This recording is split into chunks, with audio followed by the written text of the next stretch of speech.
ധർമ്മേന്ദ്ര പ്രധാനിൽ തീരുന്നതാണോ വിഷയം? എൻ്റെ ചിന്ത പോകുന്നത് അല്ല എന്ന നിഗമനത്തിലാണ്. ധർമ്മേന്ദ്ര പ്രധാൻ്റെ രാജിയാണ് CJP ആവശ്യപ്പെട്ടത്. അതോടൊപ്പം ആവശ്യപ്പെട്ട 2-3 കാര്യങ്ങൾ കൂടിയുണ്ട്. സിമ്പിൾ കാര്യങ്ങളാണ്.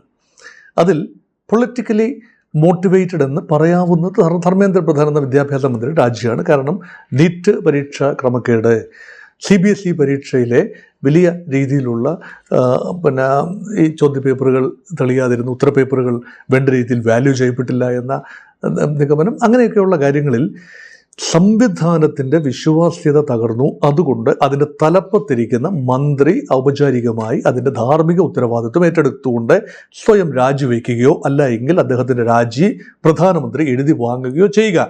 സിമ്പിൾ ഡിമാൻഡാണ്. വളരെ എളുപ്പത്തിൽ ഒരു ക്യാബിനറ്റ് റീഷഫിളിലൂടെ നടത്തിയെടുക്കാവുന്നതായിരുന്നു അത്. അതായത് വലിയ ഡിമാൻഡൊക്കെ ഉന്നയിക്കുന്നതിന് മുൻപ് തന്നെ, അല്ലെങ്കിൽ ചെറിയ ഡിമാൻഡുമായി കോക്രോച്ചുകൾ തെരുവിലിറങ്ങിയാൽ ഇവിടെ എങ്ങാനും സ്തംഭിക്കുമോ? ഇതൊക്കെയായിരുന്നു അന്നത്തെ ചിന്ത. പക്ഷേ അവരുയർത്തിയ ഒരു വാദം, അവരുയർത്തിയ കാര്യത്തിൻ്റെ ആ ഒരു കാതലായ വിഷയം, അടിസ്ഥാനപരമായി ഒരു വിഷയത്തിൻ്റെ ഒരു ഡെപ്തുണ്ട്. ആ ഡെപ്തില്ലാത്ത ഏത് വിഷയവും ചീറ്റിപ്പോകും. അത് ഇന്നല്ലെങ്കിൽ നാളെ. കർഷകർ ഉയർത്തിയ വിഷയത്തിനൊരു ഡെപ്തുണ്ട്. അതുകൊണ്ടാണ് ഫാം ലോ പിൻവലിക്കേണ്ടി വന്നു. 1 വർഷത്തോളം അവർ സമരം ചെയ്യേണ്ടി വന്നു. പക്ഷേ അത് പിൻവലിക്കേണ്ടി വന്നു. ഗവൺമെൻറ്റിന് കർഷകരുടെ മുന്നിൽ അടിയറ പറയേണ്ടി വന്നു. പക്ഷെ മറ്റ് സമരങ്ങളൊന്നും തന്നെ വിജയിച്ച ചരിത്രമില്ലല്ലോ.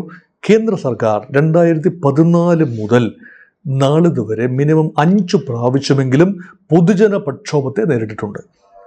അതിലെല്ലാം കാണുന്ന ഒരു രീതിശാസ്ത്രം, ഏതെങ്കിലും ഒരു മന്ത്രിയുടെ അല്ലെങ്കിൽ MP-യുടെ രാജി ആവശ്യപ്പെട്ടാൽ ഒരു കാരണവശാലും ആ രാജി അംഗീകരിക്കില്ല.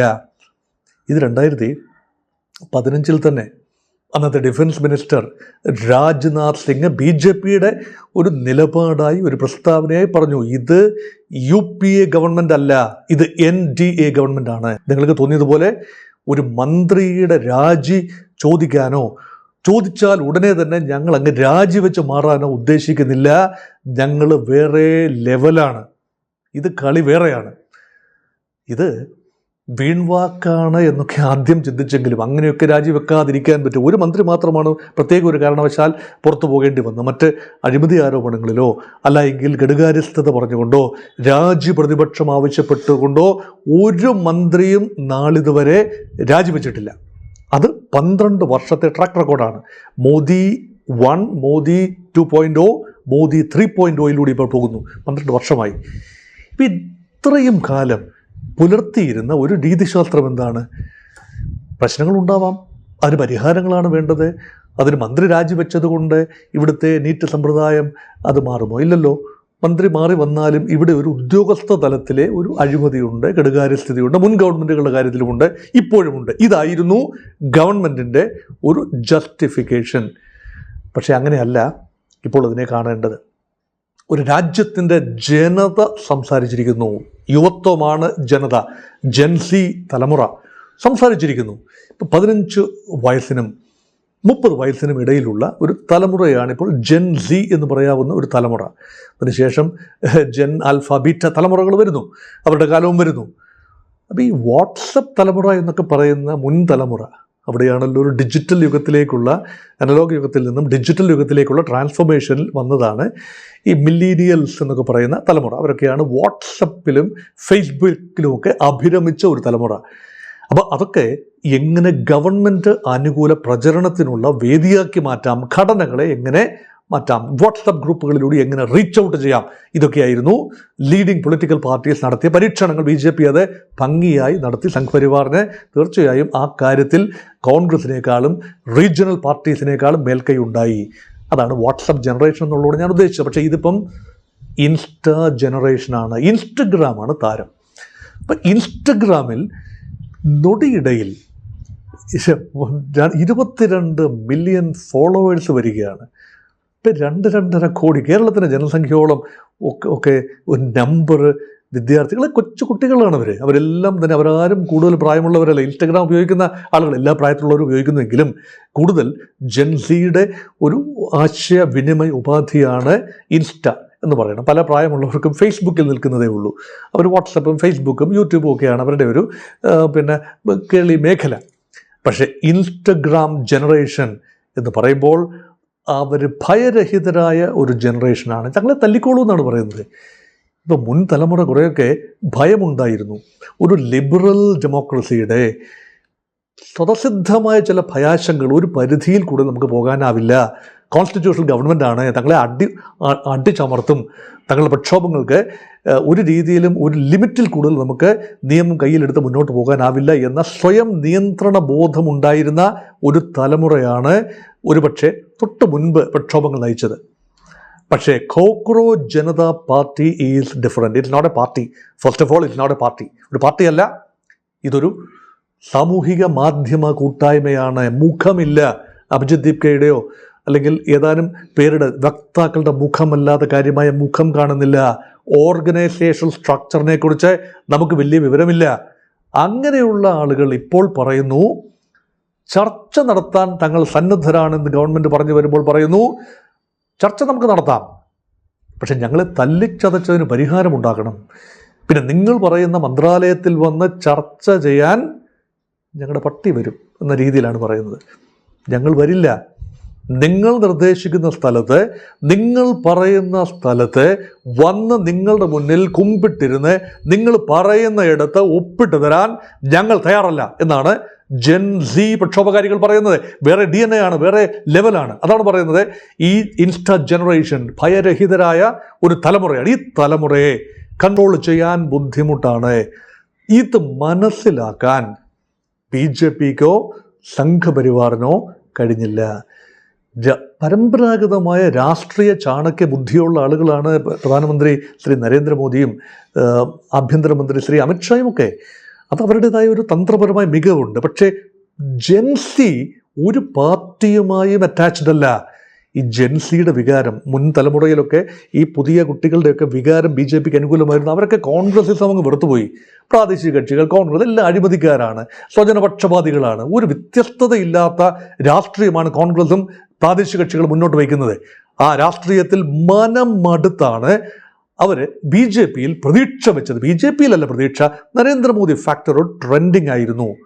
ഇപ്പോൾ ഈ പ്രായത്തിലുള്ള കുട്ടികളിൽ ഏറ്റവും അധികം പരിഹസിക്കപ്പെടുന്ന ഒരു മുഖമായി നരേന്ദ്രമോദിയുടെ മുഖവും പേരും മാറി. എത്ര പെട്ടെന്നാണ് മാറ്റം വന്നത്! ഇത് മുൻകൂട്ടി കാണാൻ BJPക്ക് കഴിഞ്ഞില്ല. പാറ്റകളല്ലേ, നമുക്ക് ഹിറ്റടിച്ച് മാറ്റാം, തുടച്ചു നീക്കാം. 4 ലാത്തി വെച്ച് 4 പെരുക്ക് കൊടുക്കുമ്പോൾ ഇവരൊക്കെ അങ്ങ് വീട്ടിൽ പോയി പാലും വെള്ളം കുടിച്ച് ഇരുന്നോളും എന്നാണ് വിചാരിച്ചത്. അങ്ങനെയല്ലല്ലോ സംഭവിച്ചത്. അവർ തിരിഞ്ഞു നിന്നു. ഞങ്ങളെ അടിക്കാമെങ്കിൽ അടിച്ചോളൂ. ലാത്തിയിൽ ആണി തറച്ചുകൊണ്ട് അടിച്ച സംഭവങ്ങൾ റിപ്പോർട്ട് ചെയ്യപ്പെട്ടു. പെല്ലറ്റ് ഗൺ ഉപയോഗിച്ചതായി ചില വിവരങ്ങൾ പുറത്തു വരുന്നു. അങ്ങനെയാണ് ചിത്രങ്ങൾ. അതേക്കുറിച്ച് കൂടുതൽ അന്വേഷണം നടത്തണം. കാരണം ഒരു കേട്ടുകേൾവിയുടെ അടിസ്ഥാനത്തിൽ മാത്രം ഇത് ആധികാരികമാണെന്ന് പറയാൻ ഞാൻ ആളല്ല. പക്ഷേ ചിത്രങ്ങൾ സൂചിപ്പിക്കുന്നത് ഈ ശരീരമാസകലം പോറലുകളും കൊച്ചു കൊച്ചു പെല്ലറ്റുകൾ തറയ്ക്കുന്ന രീതിയിൽ ചില പ്രയോഗങ്ങൾ നടന്നിട്ടുണ്ട്. അത് മാത്രമല്ല ചിത്രങ്ങൾ, ഇപ്പോൾ എല്ലാവരുടെയും കയ്യിൽ മൊബൈലുണ്ടല്ലോ, എല്ലാവരും ഒരു മീഡിയ അല്ലേ, ഓരോ വ്യക്തിയും ഒരു മാധ്യമം തന്നെയല്ലേ. അവരുടെ കയ്യിൽ പവറാണ്. ക്യാമറ അല്ലെങ്കിൽ മൊബൈൽ ഫോൺ, സെൽഫോൺ ഒരു പവറാണ്. അതുകൊണ്ട് എടുക്കുന്ന ചിത്രങ്ങൾ സ്വയം വിവരിക്കുന്ന ചിത്രങ്ങളല്ലേ. സ്ത്രീകളുടെയൊക്കെ പെൺകുട്ടികളുടെയൊക്കെ പിൻഭാഗത്തെ ലാത്തിയിട്ട് കുത്തുന്ന ആളുകൾ, അതെല്ലാവരും തന്നെ പോലീസ് സേനാ അംഗങ്ങളല്ല. പോലീസ് സേനയുടെ മറവിൽ മഫ്തിയിൽ വന്നവരുണ്ടാവാം, അല്ല എങ്കിൽ ചില ശക്തികൾ ഇതിനിടയിൽ നുഴഞ്ഞു കയറിയിട്ടുണ്ടാവാം, പോലീസിനെ സഹായിക്കാനാണ് എന്ന മട്ടിൽ കയറി വിദ്യാർത്ഥികളെ ക്രൂരമായി തല്ലിച്ചതച്ചു. ഇത് ദീർഘകാലം ഇന്ത്യയുടെ ജനാധിപത്യ ചരിത്രത്തിൽ കളങ്കമായി മാറാത്ത മുറിപ്പാടായി ദീർഘകാലം നിൽക്കാൻ സാധ്യതയുള്ള രംഗങ്ങളാണ് കഴിഞ്ഞ 48 മണിക്കൂറിനുള്ളിൽ ഡൽഹിയിൽ അരങ്ങേറിയത്. അത് പാർലമെന്റ് മാർച്ചിനോടനുബന്ധിച്ചും ജന്തർ മന്ദറിൽ വെച്ചും ചുറ്റുപാടുമുള്ള വഴികളിൽ വെച്ചും ഇത് നിരോധിക്കാനുള്ള, ഇത് നിയന്ത്രിക്കാനുള്ള എല്ലാ മാർഗങ്ങളും പോലീസ് നടത്തി. 16 സ്റ്റേഷനുകളാണ് സെൻട്രൽ ഡൽഹിയിലേക്ക് എത്തുന്ന ട്രെയിനുകളിൽ. ഒരു രീതിയിലും വിദ്യാർത്ഥികൾ കടന്നു കയറി അല്ലെങ്കിൽ ജൻസി പ്രക്ഷോഭകാരികൾ ജന്തർ മന്ദറിൽ എത്താതിരിക്കാൻ എല്ലാ പ്രിക്കോഷൻസും എടുത്തു. കോടതിക്ക് ഇടപെടേണ്ടി വന്നു. അങ്ങോട്ട് മര്യാദയ്ക്ക് റെയിൽ ലൈനുകൾ തുറന്നു കൊടുക്കൂ എന്ന് പറയേണ്ടി വന്നു. ഇപ്പോഴും ഭാഗികമായി റെയിൽ ഗതാഗതം അവിടെ തടസ്സപ്പെട്ടിരിക്കുകയാണ്. അവിടുത്തെ ഇൻ്റർനെറ്റ് കംപ്ലീറ്റ് ബ്ലോക്ക് ചെയ്തു. ഇന്ത്യയിൽ കഴിഞ്ഞ മോദി ഗവൺമെൻറ് വന്നതിന് ശേഷം ഏതാണ്ട് 976 പ്രാവശ്യമാണ് ഇൻ്റർനെറ്റ് ബ്ലോക്ക് വന്നത്. അതിൽ 450 പരം പ്രാവശ്യം കാശ്മീരിലാണ്. കേരളത്തിൽ ഒരിക്കലും വന്നിട്ടില്ല. അപ്പോൾ പലപ്പോഴും ഡൽഹിയിൽ കർഷക പ്രക്ഷോഭ വേദിയിൽ, CAD സിറ്റിസൺഷിപ്പ് അമെൻഡ്മെൻറ്റ് ആക്ടിന് എതിരെയുള്ള പ്രക്ഷോഭ വേദിയിൽ ഒക്കെ തന്നെ ഈ ജാമിങ്ങും മൊബൈൽ ഡിനേ ചെയ്യുന്നതും ഒക്കെ, അല്ലെങ്കിൽ നെറ്റ്വർക്ക് ഡിനേ ചെയ്യുന്നത് സംഭവിച്ചു, ഇപ്പോഴും സംഭവിക്കുന്നു. ഈ ചിത്രങ്ങളൊന്നും പാറി പറക്കാതിരിക്കാനാണ്. ഇത് വളരെ സംസാരിക്കുന്ന ചിത്രങ്ങളിലെ കുട്ടികൾ എടുത്ത് അവർ സോഷ്യൽ മീഡിയയിൽ പോസ്റ്റ് ചെയ്യുന്ന രാജ്യത്താകമാനം ഒരു വികാരമായി വളരുകയാണ്. CJP എന്നൊരു സംഭവമൊന്നുമല്ല, പക്ഷേ അവർ ഉയർത്തുന്ന ആശയത്തിനോടൊപ്പം ക്രിസ്റ്റലൈസ് ചെയ്യുകയാണ് ഇന്ത്യയുടെ മനസ്സ്.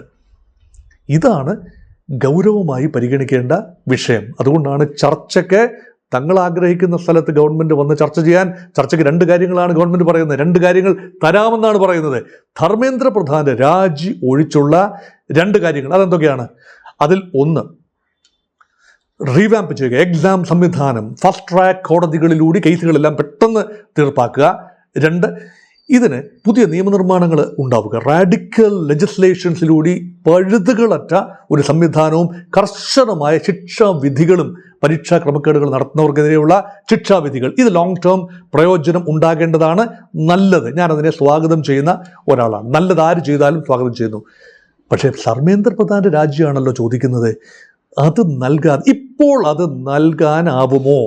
എൻ്റെ അഭിപ്രായം ബുദ്ധിമുട്ടാണ് എന്നാണ്. അതിന് 5 കാരണങ്ങൾ ഞാൻ പറയും. എൻ്റെ മനസ്സിൽ തോന്നിയത് 5 കാരണങ്ങൾ. ഒന്ന്, ധർമ്മേന്ദ്ര പ്രധാൻ എന്ന വ്യക്തിയെ മനസ്സിലാക്കണം. ഒറീസക്കാരനാണ്. ഒറീസയിൽ ഈ OBC പോളിറ്റിക്സിലൂടെ BJPക്ക്, ബിജു ജനതാദളിനെയും കോൺഗ്രസിനെയും പരാജയപ്പെടുത്തി അസ്തിത്വമുണ്ടാക്കി BJP ഒരു ശക്തിയായി സംസ്ഥാന രാഷ്ട്രീയത്തിൽ മാറ്റിയതും സംസ്ഥാന ഭരണത്തിലെത്താൻ സഹായിച്ചതും ധർമ്മേന്ദ്ര പ്രധാനാണ്. ഒറീസ മാത്രമല്ല, മേഖല മുഴുവൻ, ബംഗാൾ, ബീഹാർ, ഒറീസ, ഛത്തീസ്ഗഡ്, ജാർഖണ്ഡ്, ആ മേഖലയിലാകമാനം സ്വാധീനമുള്ള ഒരു OBC നേതാവാണ് Dharmendra Pradhan. Politically valuable resource. ബുദ്ധിമുട്ടാണ് മാറ്റാൻ. 2, മോദിയുമായും അമിത്ഷായുമായും നല്ല ബൂസം ഫ്രണ്ടാണ്. ഭയങ്കര നല്ല ബന്ധമാണ്, സ്മൂത്ത് റിലേഷൻഷിപ്പാണ്. മോദിയും അമിത്ഷായും ഭാവിയിലേക്ക് കണ്ടുവച്ച ഈസ്റ്റേൺ ഇന്ത്യയിലെ ശക്തനായ നേതാവാണ്. 3ാമത്തെ കാര്യമാണ് വളരെ പ്രധാനം, ഫണ്ട് റൈസറാണ്. DK ശിവകുമാർ കോൺഗ്രസ് പാർട്ടിയെ സംബന്ധിച്ചിടത്തോളം എത്രത്തോളം വാല്യുബിൾ റിസോഴ്സ് ആണോ അത്രത്തോളം വാല്യുബിൾ റിസോഴ്സാണ് BJPയെ സംബന്ധിച്ചിടത്തോളം ധർമ്മേന്ദ്ര പ്രധാൻ. പണം എവിടെയുണ്ടോ അവിടെയാണ് അധികാരം. ഇതൊക്കെ അറിയാവുന്നവരാണ് BJP. അതുകൊണ്ട് ധർമ്മേന്ദ്ര പ്രധാനെ അങ്ങനെ അങ്ങ് വിട്ടുകളയാൻ ആവില്ല. അതുമാത്രമല്ല, ധർമ്മേന്ദ്ര പ്രധാൻ രാജിവെക്കുന്നു എന്ന് കരുതുക. അതിനർത്ഥം എന്താണ്? ഏജോട് ഞാൻ നേരത്തെ പറഞ്ഞല്ലോ, 2015 മുതലുള്ള പോളിസിയുണ്ട്. ഏത് മന്ത്രി ആക്രമണ വിധേയനായാലും ഏതെങ്കിലും രീതിയിൽ രാജിവെക്കണമെന്ന് പ്രതിപക്ഷം പറഞ്ഞാലും രാജിവെക്കുന്നത് ഒരു കീഴ്വഴക്കമായി വന്നാൽ തൊടുന്നതിനും പിടിക്കുന്നതിനും എല്ലാം മന്ത്രിമാർ രാജിവെക്കേണ്ടി വരും. ഈ NDAയുടെ കെട്ടുറപ്പ്, BJPയുടെ ഒരു സ്ട്രെങ്ത്, ഇതെല്ലാം തന്നെ ചോദ്യം ചെയ്യപ്പെടും. അതുകൊണ്ട് രാജിയില്ല എന്നതിൽ മോദി ഉറച്ചു നിന്നതിൻ്റെ കാരണം ധർമ്മേന്ദ്ര പ്രധാൻ ഒരു പക്ഷേ രാജിവെക്കാൻ സന്നദ്ധനായിരുന്നിരിക്കാം.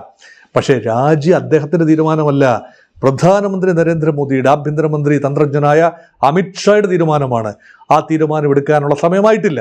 ഇനി 5ാമതൊരു കാരണം കൂടിയുണ്ട്. വലിയ പ്രതീക്ഷയോടെ കേന്ദ്ര സർക്കാർ കൊണ്ടുവന്ന ന്യൂ എഡ്യൂക്കേഷൻ പോളിസി, പുതിയ വിദ്യാഭ്യാസ നയം, ഇത് നടപ്പാക്കുന്ന കുന്തമുനയാണ് ധർമ്മേന്ദ്ര പ്രധാൻ. അദ്ദേഹത്തിൻ്റെ നേതൃത്വത്തിൽ സംസ്ഥാനങ്ങളെ ഇട്ടിച്ചു പിഴിഞ്ഞാണെങ്കിലും നിർബന്ധിച്ചാണെങ്കിലും സ്നേഹം കൊണ്ട് തഴുകി ഉണർത്തിയാണെങ്കിലും ശരി, സംസ്ഥാനങ്ങളെ കൊണ്ട് എങ്ങനെയെങ്കിലും കംപ്ലൈ ചെയ്യിപ്പിക്കുക എന്നതാണ്. അത് മാത്രമല്ല, നാഷണൽ ടെസ്റ്റിംഗ് ഏജൻസി വലിയ അഭിമാനപൂർവ്വം ഗവൺമെൻറ് കൊണ്ടുവന്ന പദ്ധതിയാണ്. അത് കംപ്ലീറ്റ്ലി പരാജയമാണ് എന്ന് സമ്മതിക്കുന്നതിന് തുല്യമാവും ധർമ്മേന്ദ്ര പ്രധാൻ്റെ രാജി. അതുകൊണ്ട് രാജിവെക്കുന്നത് അത്ര സുഗമമായ കാര്യമല്ല. BJPക്ക് it's a hard decision to be taken. പക്ഷേ ഇത് ഞാൻ ആദ്യം പറഞ്ഞതിൽ വീണ്ടും ഉറച്ചു നിൽക്കുന്നു. ധർമ്മേന്ദ്ര പ്രധാൻ്റെ രാജി എന്നതിൽ നിന്നും ഏറെ മുന്നോട്ട് പോയിരിക്കുന്നു. They tasted blood. Cockroaches tasted political blood. വളരെ ഗൂഢമായ വാക്കല്ലേ പൊളിറ്റിക്കൽ ബ്ലഡ് എന്നുള്ളത്. എന്താണ് അവർക്ക് വേണ്ടത്? സംവിധാനം മാറുക എന്നതാണ്. എളുപ്പമുള്ള കാര്യമല്ല. നരേന്ദ്രമോദിയും അമിത്ഷായും BJPയും ദേശീയ ജനാധിപത്യ സഖ്യവും സംഘപരിവാറും എല്ലാം നിയന്ത്രിക്കുന്ന ഘടനകൾ ഇന്ത്യക്ക് സ്റ്റെബിലിറ്റി നൽകി എന്ന് പറയുന്ന ആളാണ് ഞാൻ. അല്ലാതെ അവരെ കണ്ണടച്ച് വിമർശിക്കുന്ന ഒരാളല്ല ഞാനെന്ന് ഓർക്കണം. പക്ഷേ ഈ സിസ്റ്റം എപ്പോഴും ഒരു സിസ്റ്റം അതിൻ്റേതായ നവീകരണത്തിലേക്ക് വന്നില്ല എങ്കിൽ, ഉൾക്കൊള്ളലുകളിലേക്ക് വന്നില്ല എങ്കിൽ, എല്ലാ ഘടനകളെയും കൈക്കലാക്കി ഇവിടെ എല്ലാം ഭദ്രം, 3/2 ഭൂരിപക്ഷം ലോക്സഭയിലും നേടി രാജ്യസഭയിലും നേടി തങ്ങൾ പുതിയ നിയമനിർമ്മാണങ്ങൾ നടത്തി ശാശ്വതമായി ഇന്ത്യയുടെ ഭരണം തങ്ങളുടെ കയ്യിലിരിക്കും എന്ന രീതിയിൽ മുന്നോട്ട് പോകുമ്പോഴാണ് പാറ്റ ആ റെയിൽ എൻജിൻ പഞ്ചറായി എന്ന് പറഞ്ഞാൽ എന്താ അവസ്ഥ? ഇതൊരു വലിയ വലിയ വിഷയമല്ലേ?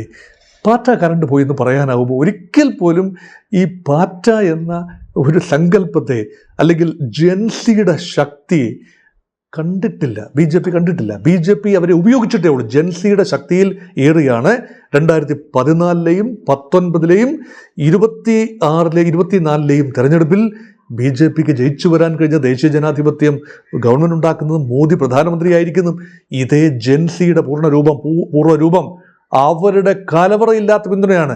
ഇനി തെരുവിലിറങ്ങിയിരിക്കുന്ന കുട്ടികളുടെ ഒരു പൊളിറ്റിക്കൽ പ്രൊഫൈൽ നോക്കൂ. അവർ അരാഷ്ട്രീയവാദികളാണെന്നൊക്കെ പറയാം, പക്ഷേ മിക്കവരും BJPക്ക് വോട്ട് ചെയ്തവരോ അവരുടെ മാതാപിതാക്കൾ BJPക്ക് വോട്ട് ചെയ്തവരോ ആണ്. അർബൻ മിഡിൽ ക്ലാസ് ആണ്. അവരുടെ വലിയ പിന്തുണ BJPക്ക് ഇപ്പോഴും ഉണ്ടെന്ന് ഓർക്കണം. അവർ BJP വിരുദ്ധരല്ല. അവർ ഈ സംവിധാനം ഇങ്ങനെ പോയാൽ പോരാ എന്ന് ചിന്തിക്കുന്നവരാണ്. അതുകൊണ്ട് BJP വിരുദ്ധതയല്ല, അവർക്ക് സംവിധാന വിരുദ്ധതയാണ്.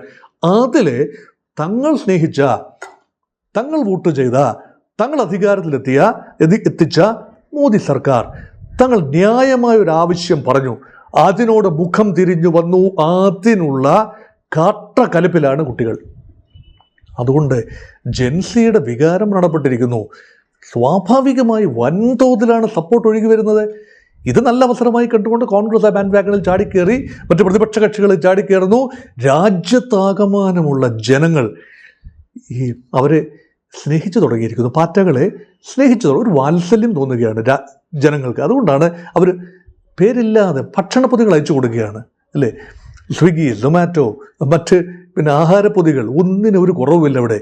അവർക്ക് വെള്ളമുണ്ട്, വാഴപ്പഴം കുലയായിട്ട് വരികയാണ്, വെള്ളം ഇഷ്ടം പോലെ എത്തുകയാണ്. ഇവിടെയുള്ള കടകളെല്ലാം അടച്ചിട്ടുകൊണ്ട് ഗവൺമെൻറ് അവരെ ഒന്ന് പ്രതിരോധിക്കാൻ നോക്കി. മാടക്കടകൾ ഉൾപ്പെടെ സകല സ്റ്റേഷനറി കടകളും സൂപ്പർ മാർക്കറ്റുകളും എല്ലാ പ്രദേശത്തെ അടച്ചുകൊണ്ട് അവരുടെ അന്നം മുട്ടിക്കാൻ നോക്കിയപ്പോൾ രാജ്യം മുഴുവൻ അവരെ ചേർത്ത് പിടിക്കുന്നു. വിദേശത്തു നിന്നുൾപ്പെടെ അവരെ ചേർത്ത് പിടിക്കുന്നു. അവരെ ദേശദ്രോഹികളായി മുദ്ര കുത്തുമ്പോൾ, ചാപ്പ കുത്തുമ്പോൾ ഇവരുടെ വർദ്ധിത വീര്യത്തോട് ഞങ്ങൾ ഇന്ത്യയെ സ്നേഹിക്കുന്നു, ഇന്ത്യയാണ് ഞങ്ങളുടെ മാതൃരാജ്യം, ഇന്ത്യയെ നാളുകളിലേക്ക് നയിക്കേണ്ടത് ഞങ്ങളാണ്, ഞങ്ങളുടെ ബ്ലഡ്, സ്വെറ്റ് ആൻഡ് ടിയേഴ്സ് ഇത് നൽകാൻ തയ്യാറാണെന്ന് പറഞ്ഞുകൊണ്ട് ജെൻസി വിദ്യാർത്ഥികൾ, ജെൻസി കുട്ടികൾ മുന്നോട്ട് വരുന്നുവെന്ന് പറയുമ്പോൾ റാങ്ക് അണ്ടർ എസ്റ്റിമേറ്റിൽ നടന്നു. അതുകൊണ്ട് ധർമ്മേന്ദ്ര പ്രധാന് രാജിയിൽ മാത്രം ഇന്നല്ലെങ്കിൽ നാളെ ധർമ്മേന്ദ്ര പ്രധാന് രാജിവെക്കേണ്ടി വരും എന്നാണ് ഞാൻ കരുതുന്നത്. അത് എപ്പോൾ എന്നത് മാത്രമാണ് സംശയം.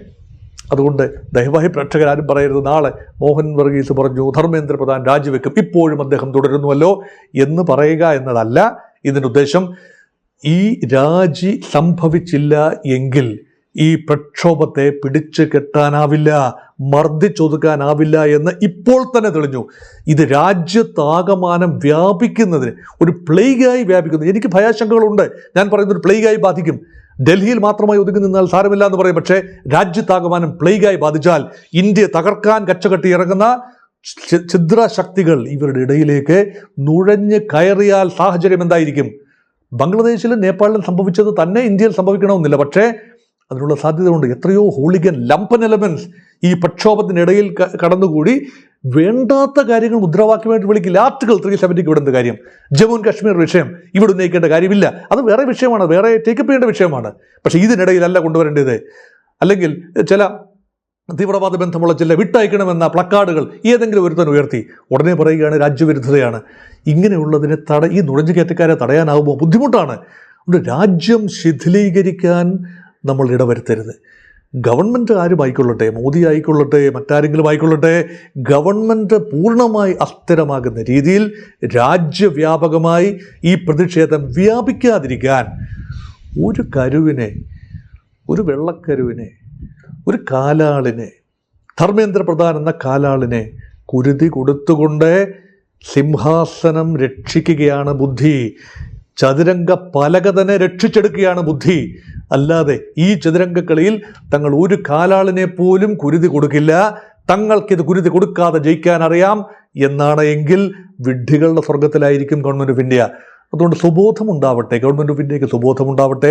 വിദ്യാർത്ഥികൾ ബോധപൂർവ്വം പ്രവർത്തിക്കട്ടെ, റെസ്പോൺസിബിൾ സിറ്റിസൻസായി അവർ കടന്നു വരട്ടെ. അവരുടെ ഇടയിലേക്ക് നുഴഞ്ഞുകയറ്റക്കാരോ അല്ലെങ്കിൽ മറ്റ് രാജ്യങ്ങൾ, ഇന്ത്യയെ ശിഥിലമാക്കാൻ ശ്രമിക്കുന്ന രാജ്യങ്ങൾ ഇതിനിടയിൽ നിന്നുകൊണ്ട് ക്യാപിറ്റൽ എടുക്കാൻ ശ്രമിക്കാതെ ഇരിക്കട്ടെ എന്ന് സൂചിപ്പിച്ചുകൊണ്ട് വിദ്യാർത്ഥികളോടുള്ള ഐക്യദാർഢ്യം പ്രഖ്യാപിച്ചുകൊണ്ട്, അതേസമയം ഗവൺമെൻറ് ഓഫ് ഇന്ത്യയെ പുറത്താക്കാൻ ഈ പ്രക്ഷോഭം മതിയാവില്ല എന്ന ഓർമ്മപ്പെടുത്തലോടുകൂടി അവസാനിപ്പിക്കട്ടെ. നമസ്കാരം.